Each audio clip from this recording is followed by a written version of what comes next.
History में कुछ ऐसा एक्सपीरियंस हुआ है जिन्हें सुनकर लगता है ह्यूमैनिटी कभी अपनी मॉन्स्टर बना जाता है। कुछ एक्सपेरिमेंट में गवर्नमेंट ने सीक्रेट बैक्टीरिया सिटीज पर स्प्रे किया। कुछ में पेशेंट को ट्रीटमेंट देने के बजाय उन्हें स्लो सफर के लिए छोड़ दिया गया और उनके पास ट्रीटमेंट था। कुछ में सिविलाइजेशन को बिना बताए ड्रग्स दे दिए गए, सिर्फ ये देखने के लिए ह्यूमन माइंड कितना ब्रेक हो सकता है। लेकिन इन सब एक्सपेरिमेंट के बीच एक एक्सपेरिमेंट ऐसा था जो बाकी सबसे अलग था। ना उनमें टॉर्चर चैम्बर था, ना बायोलॉजिकल वेपन्स, ना वॉर प्रिजनर्स, और शायद इसीलिए वो और भी ज्यादा डिस्टर्बिंग बन जाता है। तो सवाल आता है, गवर्नमेंट ने ह्यूमन एक्सपेरिमेंट स्टार्ट ही क्यों किया? 20th सेंचुरी में साइंस रैपिडली इवॉल्व कर रहा था। World war, cold war, biological weapons, psychological warfare, दुनिया सडनली सर्वाइवल मोड पे चला जाता है।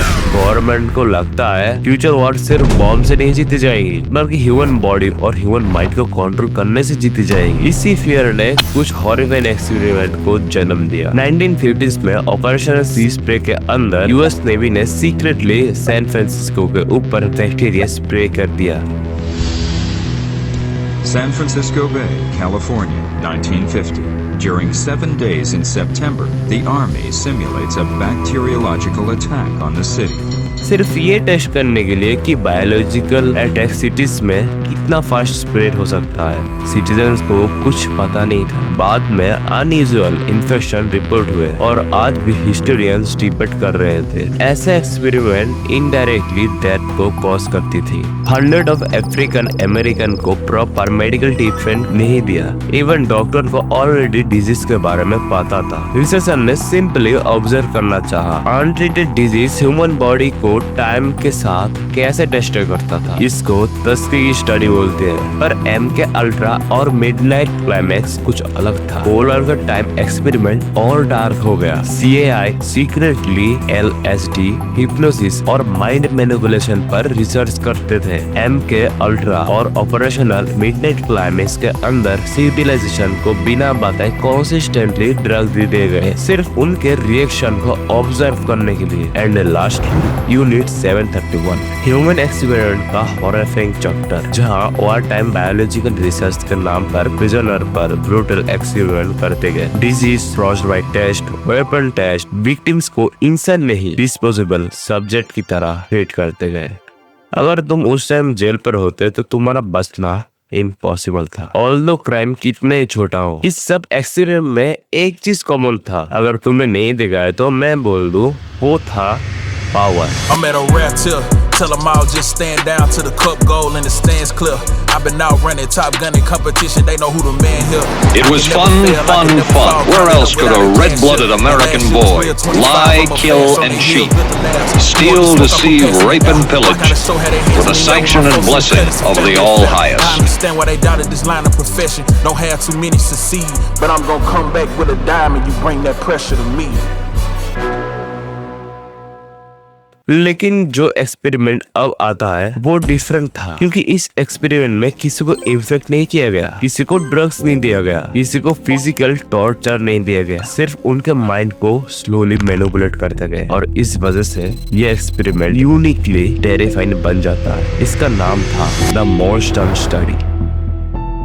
मॉन्स्टर स्टडी क्या था? नाम सुनकर लगता है कोई हॉरर मूवी होगी, लेकिन रियलिटी और भी ज्यादा अनकंफर्टेबल थी। 1930s America, psychology rapidly grow कर रहा था। साइंटिस्ट बिलीव करने लगता है ह्यूमन बिहेवियर को साइंटिफिकली शेप करा जा सकता है। इस टाइम पर स्पीक डिसऑर्डर पर रिसर्च पॉपुलर होने लगता है। एक मेजर क्वेश्चन रिसर्चर को डिस्टर्ब करता है, क्या शटरिंग बायोलॉजिकल प्रॉब्लम है या साइकोलॉजिकल? यूनिवर्सिटी ऑफ लॉ के साइकोलॉजिस्ट वेल्डन जॉनसन खुद बचपन से स्टटरिंग के स्ट्रगल करते थे। इस वजह से उन्होंने एक डिस्टर्बिंग थ्योरी डेवलप किया कि शायद लोग पैदाइशी स्टटर नहीं होते, शायद सोसाइटी, पेरेंट्स और कंसिस्टेंट क्रिटिसिज्म के अंदर स्टटर करना सीखता है। और अपनी इस थ्योरी को प्रूव करने के लिए 1939 में रिसर्चर ने एक्सपेरिमेंट करना स्टार्ट किया ऑर्फन्स पर, जहां परफेक्टली नॉर्मल बच्चों को बार बार ये बोला गया कि उनका स्पीच डिफेक्टिव है, उन्हें इंटरप्ट करा गया, उन्हें करेक्ट किया गया, एम्बेरस फील करा गया, सिर्फ ये देखने के लिए कि साइकोलॉजिकल प्रेशर नॉर्मल इंसान को स्टटरिंग बना सकता है कि नहीं। जो रिजल्ट सामने आता है,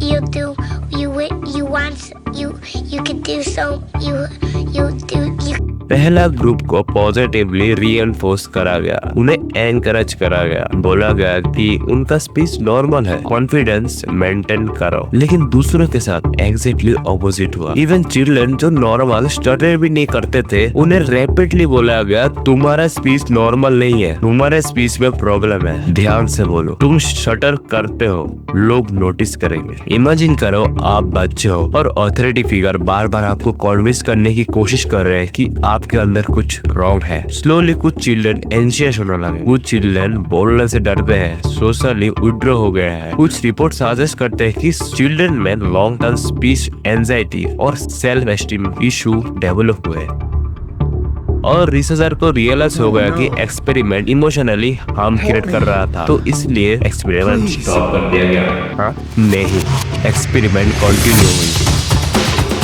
ये एक्सपेरिमेंट अलग कैसे है? ना इधर यूज होता है ब्लड का, ना वेपन्स का, ना ड्रामेटिक टॉर्चर, सिर्फ साइकोलॉजिकल डैमेज। इसीलिए ये मोशन स्टडी बाकी एक्सपीरियंस से अलग फील होता है, क्योंकि यहाँ ह्यूमन माइंड को डैमेज करता है। सवाल आता है एक्सपेरिमेंट के बाद क्या हुआ था? बाद में रिसर्चर डरने लगे कि पब्लिक को अगर इस एक्सपेरिमेंट के बारे में पता चला तो बैकलैश हो सकता है, तो स्टडी क्वाइटली हिस्ट्री में डिसअपीयर हो गया। डेकेड्स तक इसके बारे में लोगों को पता ही नहीं चला कि ऐसा एक्सपेरिमेंट एग्जिस्ट कर सकता था। जब जर्नलिस्ट और हिस्टोरियन ने इसे एक्सपोज किया तो पब्लिक को रियलाइज हुई कि साइकोलॉजी सिर्फ ह्यूमन माइंड को हील नहीं करती थी, कभी कभी उसे इंटेंशनली डैमेज भी कर सकती थी।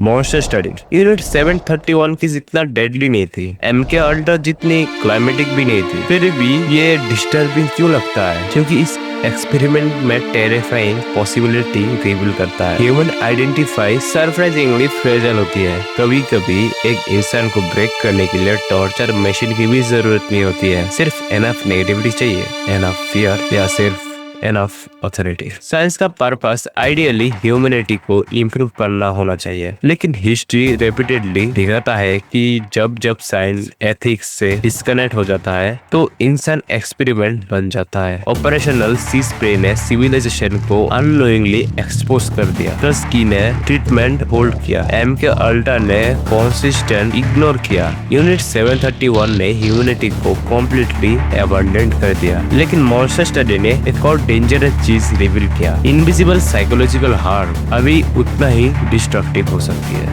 आज ऑफिशियली ह्यूमन एक्सपेरिमेंट पर स्ट्रिक्टली एथिक्स लॉ एग्जिस्ट करता है, in confirmed consistently. Oversight board, psychological protection सब क्रिएट करा गया हिस्ट्री को रिपीट ना होने देने के लिए। लेकिन एक क्वेश्चन अभी तक एग्जिस्ट करती है, अगर रिपीटेड मैसेज ह्यूमन आइडेंटिटी को शेप कर सकता है तो social media, advertising, political propaganda, क्या वो कॉम्प्लीटली हार्मलेस है? शायद ह्यूमन एक्सपेरिमेंशन अभी फुल्ली खत्म नहीं हुई, बस इवॉल्व हो गई। हिस्ट्री का डार्केस्ट एक्सपेरिमेंट हमें अनकंफर्टेबल ट्रूथ सिखाती है। साइंस पावरफुल है, लेकिन साइंस खुद गुड या इविल नहीं होती। सब कुछ डिपेंड करता है कंट्रोल किसके हाथ में है। और कभी कभी सबसे हॉरिफाइंग एक्सपेरिमेंट वो नहीं है जिसमें ब्लड ही होता है, बल्कि वो है जहाँ इंसान का माइंड क्वाइटली ब्रेक हो जाता है, क्योंकि एक स्कैरी हीली हो सकता है। लेकिन अगर किसी को ये बिलीव कर दिया गया कि उसके अंदर कुछ फंडामेंटली रॉन्ग है, तो वो डैमेज शायद कभी कम्प्लीटली डिसिपेट नहीं होता। तो अगर लगता है आपको ह्यूमन हिस्ट्री सबसे हॉरर मोशन नहीं है बल्कि ह्यूमन खुद ही है,